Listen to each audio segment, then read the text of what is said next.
Hello दोस्तों। स्वागत है आपका हमारे YouTube channel learning at home में। आज मैं आपके सामने हाजिर हूँ एक नया टॉपिक लेकर। आज मैं आई हूँ MPSC 001 का टॉपिक लेकर, शीत युद्ध के बाद के दौर में भारत जापान के संबंध। आज हम जानेंगे कि शीत युद्ध के दौरान और उसके बाद में भारत और जापान के संबंधों ने क्या क्या उतार चढ़ाव देखे। देखिए दोस्तों, भारत और जापान के संबंधों के बारे में मैं पहले एक वीडियो बना चुकी हूँ, जिसमें हमने जाना कि भारत और जापान के बीच आपसी रिश्ते, आपसी संबंध कैसे हैं। आज हम जानेंगे शीत युद्ध के बाद उनके रिश्तों में क्या उतार चढ़ाव हमें देखने को मिलते हैं, विश्व में क्या स्थिति थी, विश्व की जो घटनाएं थी जिस शीत युद्ध था उसका उनके रिश्तों पर क्या प्रभाव पड़ा। तो चलिए दोस्तों, जल्दी से शुरू करते हैं। भारत और जापान के रिश्ते सदियों पुराने हैं। जापान सबसे पहले सम्राट केमेई के राज्यकाल में भारत के संपर्क में आया था।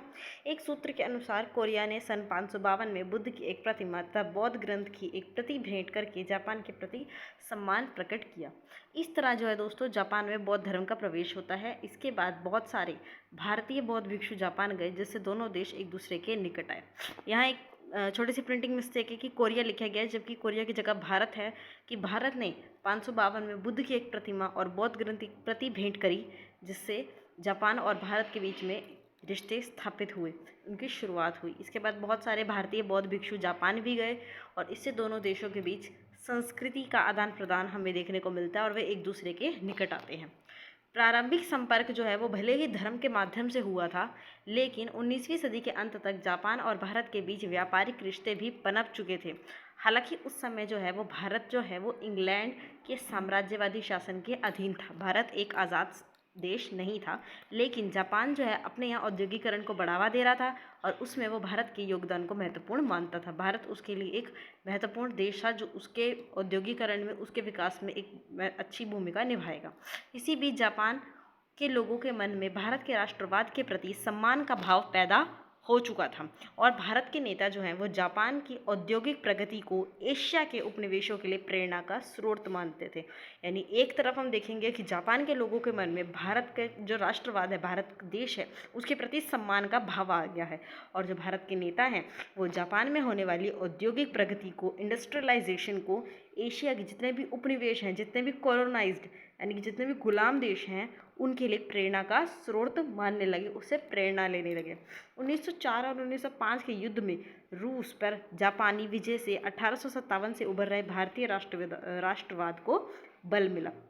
1904 और 5 में जापान और रूस का युद्ध हुआ था, जिसमें जापान रूस पर विजय पाता है। इससे भारत में जो राष्ट्रवादी नेता थे उन्हें भी बहुत हिम्मत मिलती है।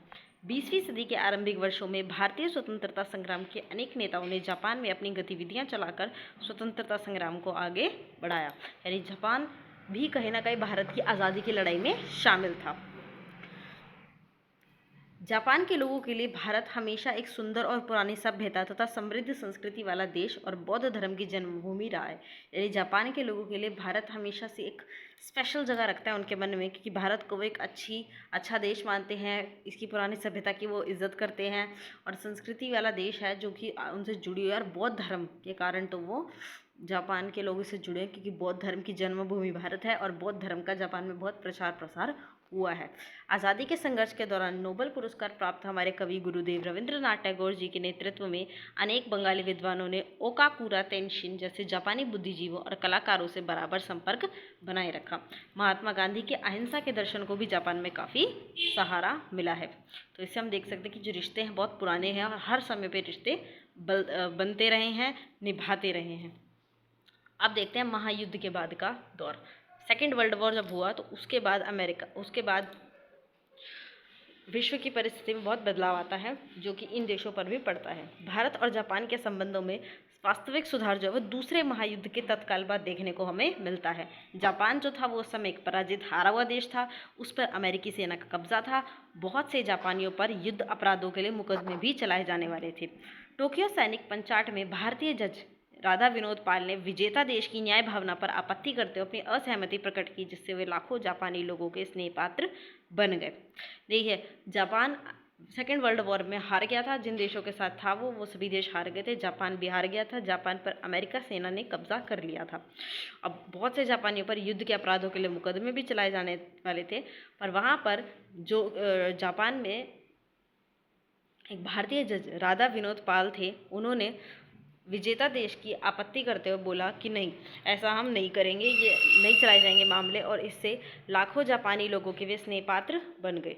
ऐसे समय में जब भारत विदेशी सत्ता को उखाड़ फेंकने में सफल हो चुका था, तो जवाहरलाल नेहरू परमाणु बम की मार और युद्ध के विनाश को झेल चुके जापान को गहरी सहानुभूति से देखते थे। युद्ध की समाप्ति के फौरन बाद जब जापान अपने अस्तित्व के लिए संघर्ष कर रहा था, तो भारत ने जापान को कच्चा लोहा देने की पेशकश की, जो उस समय जापान के पुनर्निर्माण के लिए बहुत ही उपयोगी था।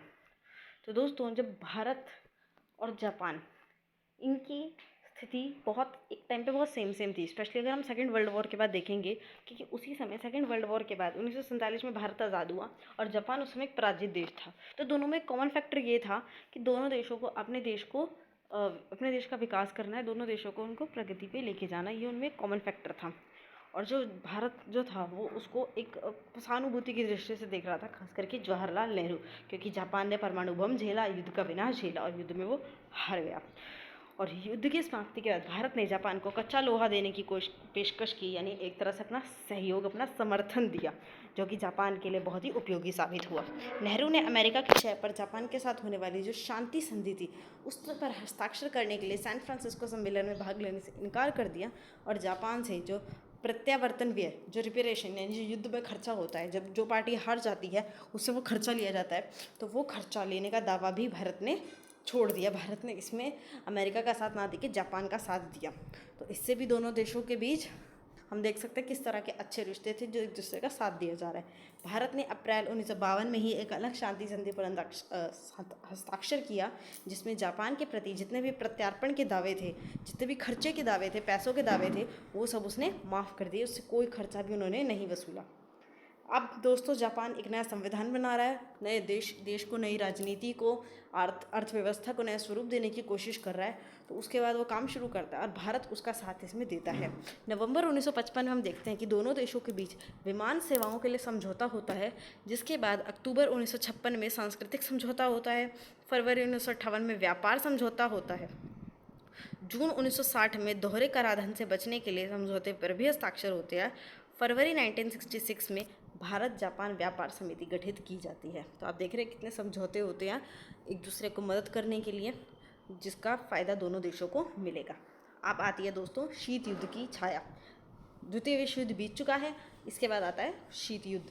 1949 में साम्यवादी चीन के उदय, 1950 में कोरिया युद्ध की शुरुआत और हिंद चीन क्षेत्र में साम्यवादी राष्ट्रवादी उभार के कारण शीत युद्ध जो है वो एशिया तक पहुंच गया। शीत युद्ध की शुरुआत हुई थी वेस्टर्न कंट्री से, पश्चिमी देशों से, लेकिन अब वो एशिया तक भी आ रहा है। अमेरिका को जापान को शीत युद्ध में अपना सहयोगी बनाने के लिए विवश होना पड़ा और इसी से भारत जापान संबंधों का स्वरूप तय होने लगा। अब देखिए, दूसरे विश्व युद्ध में जापान अमेरिका के खिलाफ लड़ा था, लेकिन शीत युद्ध में अमेरिका और जापान की स्थिति कुछ ऐसी हो गई कि उन्हें एक दूसरे का सहयोगी बनना पड़ा और इससे भारत जापान के संबंध में भी मोड़ आने लगा। जापान की जो विदेश नीति है वो अमेरिका के साथ उसके गठजोड़ और 1954 की जापान अमेरिकी सुरक्षा संधि से प्रभावित हो गई। इसलिए भारत ने क्या किया, भारत ने गुट निरपेक्ष नीति का अनुसरण किया। भारत ने किसी भी गुट का साथी बनने से मना कर दिया। अब इससे जो एक गुट का हिस्सा बना जापान और एक किसी भी गुट का हिस्सा ना बना भारत, उनके बीच राजनीतिक मतभेद पैदा हो गए। जैसे कि कोरिया युद्ध और वियतनाम युद्ध होता है, उसमें भी जापान और भारत का दृष्टिकोण अलग अलग था। और जब जापान ने भारत में गोवा में पुर्तगाल शासन की मुक्ति का भी समर्थन नहीं करा, तो उससे भारत को बहुत आश्चर्य होता है और दोनों के रिश्तों में हमें उतार चढ़ाव देखने को मिलता है। भारत और अमेरिका के बीच बढ़ते राजनीतिक मतभेदों का असर जो है वो जापान भारत संबंधों पर भी पड़ता है, क्योंकि जापान की विदेश नीति जो है वो विश्व मामलों पर पश्चिमी, मेनली अमेरिकी दृष्टिकोण पर निर्धारित थी। तो इससे भारत और जापान के रिश्तों पर भी असर पड़ रहा था। लेकिन तब भी जापान के जो कुछ लोग थे वो भारत को उसकी गुट निरपेक्षता की नीति के लिए सम्मान से देख रहे थे। वो उसके गुस्सा नहीं थे, नाराज़ नहीं थे, बल्कि सम्मान से देख रहे थे कि ठीक है, सबकी अपनी अपनी चॉइसेस होती है। हालांकि जापान के लिए युद्ध के बाद की स्थिति में अमेरिका के प्रभाव के कारण ऐसी नीति अपनाना कठिन हो गई, लेकिन जो जापानी सरकार थी वो इस तरह की नीति को नहीं अपना रही थी, अमेरिका के दबाव के चलते, अमेरिका का सहयोगी जो उसे बनना पड़ा उस कारण। असल में जापान भारत के साथ अंतर्राष्ट्रीय मामलों में राजनीतिक मतभेदों के बावजूद उसे उभरती हुई एशियाई शक्ति और विकासशील देशों के लिए चीन से बेहतर मॉडल मानता था। जापान की नज़रों में चीन से बेहतर मॉडल कौन था एशिया में? भारत था।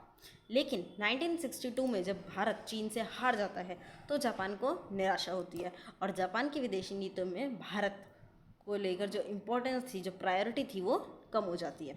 इसके बाद राजनयिक संबंध कमज़ोर हो गए। अब चिंता की बात यह थी कि भारत चीन युद्ध में वैसे तो जापान तटस्थ रहा, लेकिन अमेरिका ने सैनिक सहायता के भारत के अनुरोध को मान लिया।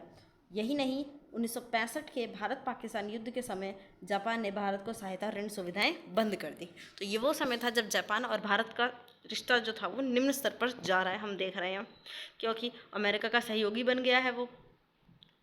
भारत की गुट निरपेक्ष नीति उसे पसंद नहीं आई, इस कारण। सोवियत संघ भी एक बड़ा मुख्य था कि सोवियत संघ के साथ भारत की राजनीतिक निकटता बढ़ती है, जिससे भारत के साथ साथ जापान के संबंधों की खाई और भी चौड़ी हो जाती है। जापान ने बांग्लादेश की मुक्ति का समर्थन नहीं किया और ना ही उसने भारत के शांतिपूर्ण परमाणु विस्फोटों की पुष्टि करी। तो ये जो सारे मुद्दे थे, इनके करके रिश्तों में खाई बढ़ती जा रही थी और राजनीतिक मतभेद तो चल ही रहा था, इसके साथ साथ आर्थिक क्षेत्र में भी अब खाई बढ़ने लग रही है। आर्थिक क्षेत्र में भी कोई आदान प्रदान नहीं हो रहा है, जो समझौते किए गए थे उन्हें निभाया नहीं जा रहा है। युद्ध के बाद जापान ने अपने आर्थिक पुनर्निर्माण और विकास पर ध्यान दिया और उसे उसमें सफलता भी मिली। अब उस दौर में जो है वो भारतीय अर्थव्यवस्था जड़ता की स्थिति में थी।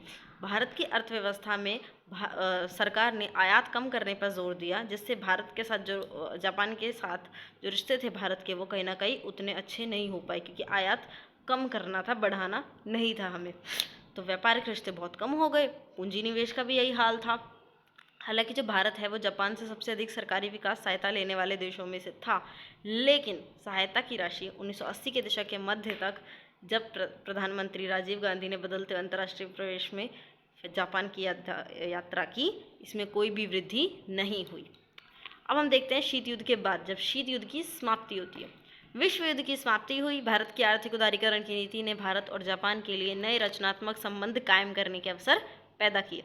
व्यापार है, निवेश, सेवा और तेजी से पनप रही सूचना प्रौद्योगिकी सहित अनेक आर्थिक क्षेत्रों में सहयोग के नए द्वार खुल गए। जापान जल्दी ही व्यापार, निवेश और आर्थिक सहयोग में भारत के सबसे महत्वपूर्ण भागीदारों में से एक हो गया। फिर से दोस्तों हम देखते हैं कि रिश्ते जो है वो ऊपर की ओर जा रहे हैं।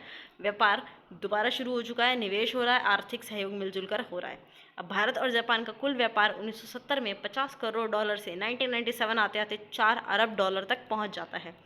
फिर 1986 से 1998 तक, जब परमाणु परीक्षणों के कारण जापान ने सरकारी विकास सहायता रोक दी, जापान भारत के लिए सबसे बड़ा सहायता दाता देश था।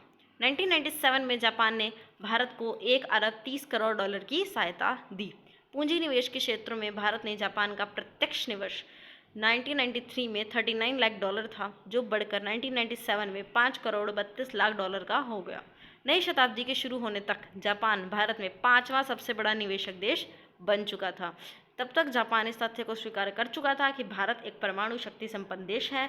दोनों देशों के प्रमुख नेताओं की आपसी यात्रा से द्विपक्षीय संबंधों में और गति आई। तो दोस्तों हमने देखा कि कैसे विश्व युद्ध के बाद रिश्ते बहुत अच्छे थे। विश्व युद्ध के समय भी, उससे पहले भी, बहुत पहले से रिश्ते बहुत अच्छे रहे हैं, यूँ कहूँ। विश्व युद्ध के समय भी अच्छे थे, विश्व युद्ध के बाद भी अच्छे थे, पर जब शीत युद्ध की शुरुआत होती है तब रिश्तों में हम उतार चढ़ाव देखते हैं, क्योंकि विचार जो हैं वो अलग अलग हैं, सोच अलग अलग हैं। तो इस करके जो नीतियाँ अलग अलग दोनों देश अपनाते हैं, उसके कारण दोनों देशों में कुछ समय के लिए दूरियाँ आ जाती हैं, पर समय के साथ साथ वो दूरियाँ भी वापस से मिट जाती हैं। और आज तो हम जानते हैं, आज की डेट में तो भारत और जापान का रिश्ता बहुत अच्छा है। एक दूसरे के साथ टेक्नोलॉजी शेयर कर रहे हैं, आर्थिक रूप से एक दूसरे का सहयोग कर रहे हैं, इंफ्रास्ट्रक्चर डेवलप कर रहे हैं एक दूसरे के देशों में। तो ये बहुत ही अच्छी बात है और आज की डेट में उनके रिश्ते बहुत ही अच्छे हैं। तो ये थी आज की वीडियो आपके लिए शीत युद्ध के टॉपिक की। भारत जापान के संबंधों के लिए भी वीडियो देखनी हो तो डिस्क्रिप्शन में लिंक डाल दूंगी, ज़रूर चेक कीजिएगा। आने वाली वीडियोस के लिए चैनल को सब्सक्राइब कीजिएगा। वीडियो अच्छी लगी हो तो लाइक कीजिएगा, कोई क्वेश्चन हो तो कमेंट में मेंशन कीजिएगा। वीडियो देखने के लिए आपका धन्यवाद।